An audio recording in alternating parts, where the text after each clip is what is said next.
حدیث کی راضی نبی علیہ السلام فرمائی النظر سهم مسموم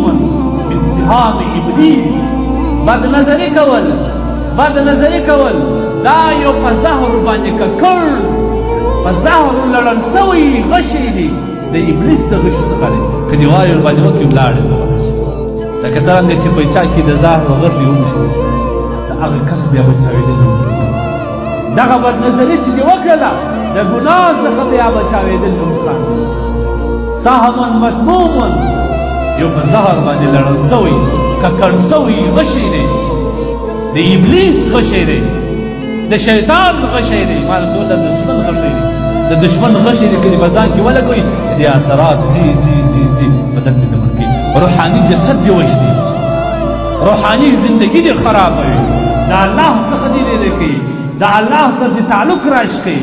ځکه چې د الله رسول فرمایي څه فرمایي په دې حدیث په آخر کې من ترکها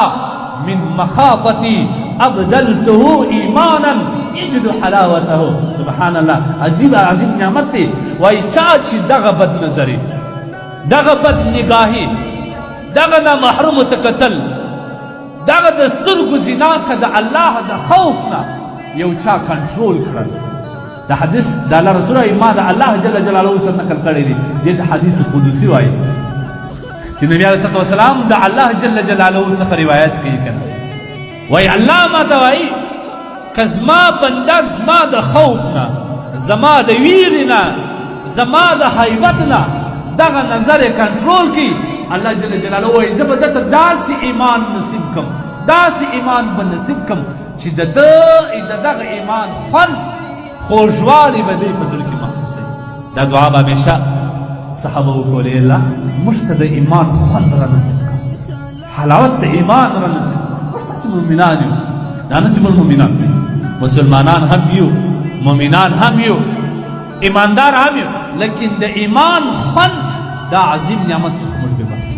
په ایمان کې چې څومره خوند دی د دې څخه موږ بې برخې که ته وایې څنګه زه به یوه د دې مثال درته وښیم. د ایمان خوند دا دی چې شریعت کوم شی درته وکړي ته په مینه باندې کوې د ایمان خوند دا دی چې الله کوم حکم وکړي ته په مینه باندې کوې. نن زما ځوان ولې ژره خوري نن زما ښځه یا زما خورکۍ ولې د باندې وځي نن زما د ځوان پیکی ولې د شریعت نه مخالف دی وجه څه دی د ایمان خوند دی. که د ده په زړه کې د ایمان خوند وای دا د کفر شعار دا د اغیارو رواجونه دا د کافرانو د یهودو د نصاراو ازلي دشمنانو رواجونه زما ځوان زما تنکی ځوان زما د رسول الله صلی الله علیه وسلم امتي ځوان هغه په ځان کې ولې راوځي نو منم خبره ده زموږ د زړونو د ایمان حلاوت ورته لري الله دې زموږ نصیب کړي. نو کوم ځوان چې د الله د خوف نه د الله د ویرې نه د الله جل جلاله وطرف ته د مخامخ درېدو نه وویرېدي او خپل نظر یې د بدنظرۍ نه کنټرول کړي د ښځې نه یې کنټرول کړي العیاذ بالله د لغړزنې نه کنټرول کړي الله وایي ابدلته د دې په بدله کې زه در کوم ایمانا داسې ایمان وکړم داسې ایمان ورکوم یجد حلاوته فی القلب د دې ایمان خوند به دې په زړه کې محسوسوي دا به جلا انعام دی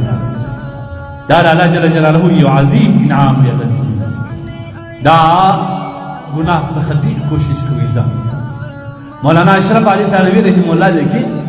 د بدنظرۍ څخه چې کومه تکلیف یا کوم مصیبت کم نقصانات انسان ته رسیږي دا که په لیکه کلم باندې شروع شي کلم یې نشي پوره کوي دا د انسان باطني ټول ختموي خاص کر د هغه بنده چې د خپل رب سره تعلق زیات هغوی په زړه کې یو قسم نور الله پیدا کوي نور دغه نور که چیرې یو چا یو ښځې ته غلط نظر واړوي یو هلک ته یې غلط نظر واړوي دا نور ټول الله ختموي دا بالکل طور طریقه جوړېږي ځوانانو دا نورونه مه ختموي له زړونو څخه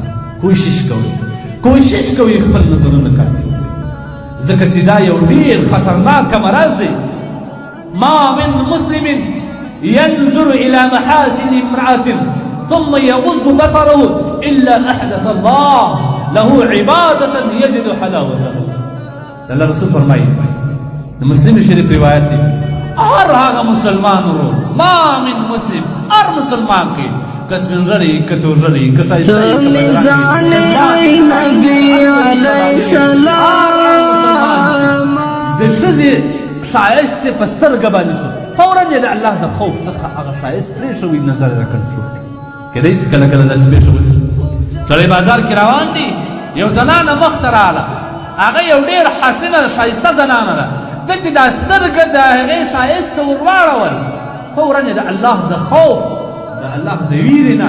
د الله د هیبت نه خپل نظر کنټرول کړي کنټرول کړي لاندې واچوي لاندې واچوي الله وایي د دې په د دې عظیم عبادت دا هم عبادت دی د دې په بدل کې به زه درته داسې انعام ورکړم داسې عبادت به ورکړم داسې عبادت به ورکړم چې په دغه عبادت کې به دی خوند محسوس نن ما او تا عبادت کو په لمانځه ولاړو د دې نه په لمانځه ولاړو حسابونه مې شروع کړي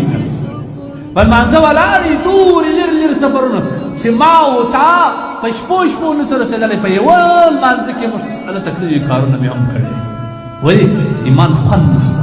د عبادت خوند نشته دا د عبادت خوند الله وایي زه په څه شي ورکوم په څه شي باندې دا خوند ورکوم هغه زما بنده چې د ښځې د ښایست نه خپل نظر را کنټرول کړي الله وایي زه به د ده په زړه کې د عبادت خوند واچوم بیا به د ده نه توجه اوړي او عبادت به کما حقه وکړي او خوند به په عبادت کې محسوس د مفتی رفیع الله وصال صاحب د نشراتو څخه منتخبي اصلاحي ویناوي هر ساچ ز اخلم راته یاد شي هر ساچ ز اخلم راته یاد شي دومره ګران ای نبی علیہ السلام